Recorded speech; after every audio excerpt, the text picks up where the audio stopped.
And Chiranjeevi గారిలో అటువంటి లక్షణాలు ఒక మనిషికి అంటే ఏ ఫీల్డ్లో అయినా ఉండని, ఒక యాక్టింగ్ ఫీల్డ్లో అయినా ఉండని, పబ్లిక్ సర్వీసెస్లో అయినా ఉండని, మనం ఎదుగుతూ ఉంటే తెలియకుండానే ఒక స్లైట్ యూనో దాన్ని ఏమంటారు, ఏమో దాన్ని డిఫైన్ చేయడానికి నాకు తెలీదు, ఆ స్లైట్ ఇదనేది వస్తుంది. బట్ ఎంత ఎదిగినా కూడా ఆయన ప్రతి ఆర్టిస్ట్ని పలకరించే విధానం, ప్రతి డైరెక్టర్ నాకు ఇది he's always a director's hero.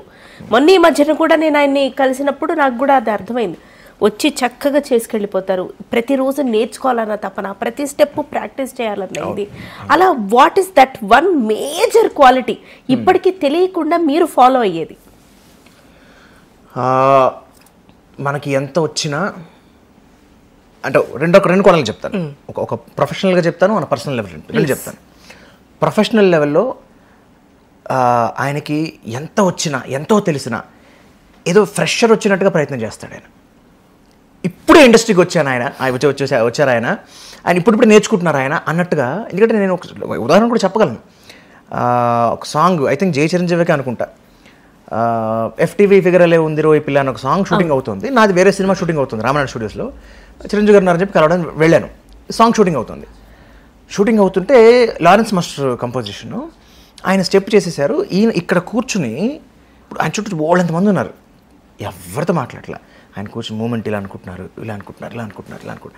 అంతా అయిపోయిన తర్వాత అప్పుడే ఒక పెద్ద భారం దిగినట్టు టేక్ ఓకే అవగానే వచ్చి రిలాక్స్ ఏంటి అది ఏంటి వచ్చి అంటే ఇది కొత్తగా యాక్టింగ్ మొదలెట్టినట్టు, డ్యాన్స్ మొదలెట్టు వాళ్ళు ఎంత కాన్షియస్గా ఉంటారో అంత జాగ్రత్తగా ఉంటాడు నేను.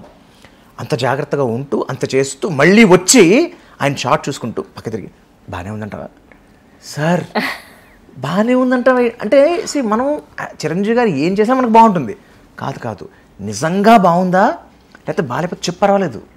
That level of acceptance, that level of adaptability amazing Chiranjeevi garu. And ఇంకా పర్సనల్ లెవెల్కి వస్తే మాత్రం ఆయన హ్యూమానిటేరియన్ యాంగిల్ అంటే పలకరించే ప్రతి ఒక్కరిని పులకరింపజేయడం ఆయన స్పెషాలిటీ. ఫర్ ఎగ్జాంపుల్ ఇప్పుడు కొత్త కుర్రాడు ఎవరు కలవడానికి వెళ్ళాడు చిరంజీవి గారు, ఆయన దిగిపోతాడు, ఆ పిల్లర్ స్థాయికి దిగిపోతాడు, ఆ అమ్మాయి స్థాయికి దిగిపోతాడు, వాళ్ళ లెవెల్కి వచ్చేసి మాట్లాడతాడు ఆయన. అంటే అంత కంఫర్ట్ చేస్తారనమాట. ఇప్పుడు మామూలుగా మనబోటి వాళ్ళని ఎవరో చూసినప్పుడు బయట ఫోటోలకనో మాట్లాడడానికనో మీద ఆ సినిమా చూసామండి, లేకపోతే ఈ వీడియో చూసామండి, లేకపోతే ఈ పర్ఫార్మెన్స్ చూసామండి చాలా అని మాట్లాడడానికి తడబడుతూ భయపడుతూ ఉంటారు కొంతమంది, అందరూ అన్నట్లు. ఇంక చిరంజీవి గారి స్థాయికి ఇంకెలా ఉంటుంది, అసలు ఆయన కనబడితేనే కాళ్ళు చేతులు ఆగో ఎవరికి మునిగిపోతూ ఉంటాయి. But he makes people very comfortable.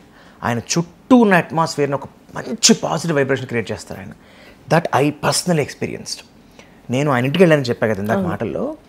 వెళ్ళినప్పుడు ఆబ్వియస్లీ నేను చాలా కాలం తర్వాత చిరంజీవి గారు చూస్తున్నా, హీరో అయిన తర్వాత ఫస్ట్ టైం చూడడం అప్పుడు ఆయన్ని. వెళ్ళిన తర్వాత నేను ఫస్ట్ ఆయన అడిగిన మాట, నాన్నగారు ఎట్లా ఉన్నారమ్మా అన్నారు. అరే ఏ మనిషిని అసలు ఇంకా గుర్తుపెట్టుకున్నారా, ఇంకా ఎప్పుడో మ్యాటర్ కదా అని. బాగున్నారు సార్, హెల్త్ అది బాగుంది కదా, బాగుంది సార్ అని అనుకుంటే అంత నాన్న ఫోన్ చేశారు కాసేపట్లో. నాన్న చిరంజీవి గారి ఇంట్లో ఉన్నాను నాన్న మళ్ళీ మాట్లాడుతా అంటే ఆయన నాన్నగారా అని ఫోన్ తీసుకుని మాట్లాడి ఆయన నాన్నగారు పొగుడుతున్నారు. మీరు భలే అందంగా ఉండేవారు సార్, అసలు ఇప్పుడు మర్చిపోలేను నేను మిమ్మల్ని, యూఆర్ వెరీ స్మార్ట్, భలే అందంగా ఉంటారు అని నాన్నగారితో మాట్లాడుతున్నారు. అయిపోయినా కూడా ఐ వాజ్ నాట్ కంఫర్టబుల్. ఆయన అర్థం చేసుకుని అల్లరి నరేష్ అన్నయ్య అనుకుంటా, ఆదిత్య పాటలు బాగా రాస్తాడు సార్ అంటే, అయ్యో బాగా ఏం లేదు సార్ ఏదో రాస్తారంటే, పాడవాయా అంటే పాడాను 2 పాటలు. పాడిన తర్వాత ఆయన చప్పట్లు కొట్టి ఆయన వచ్చిన మూమెంట్ చేసేసి నన్ను ఎంకరేజ్ చేస్తూ, అంటే అవతల వాడిని కంఫర్ట్ చేయడానికి అనమాట. ఆదిత్య నువ్వు ఒక 25 ఏళ్ళు ముందు పుట్టినా, నేను ఒక 25 ఏళ్ళు తర్వాత పుట్టినా, మన చాలా కష్టమైపోతుంది తెలుసా సార్ అంటే చూడండి, అలాంటి ఒక ఎంకరేజ్మెంట్ చిరంజీవి గారు అంటే that speaks of his humanity. ఆయన అంత అందరినీ కంఫర్ట్ చేయడంలో గొప్ప క్వాలిటీ, అది వెరీ రేర్ క్వాలిటీ.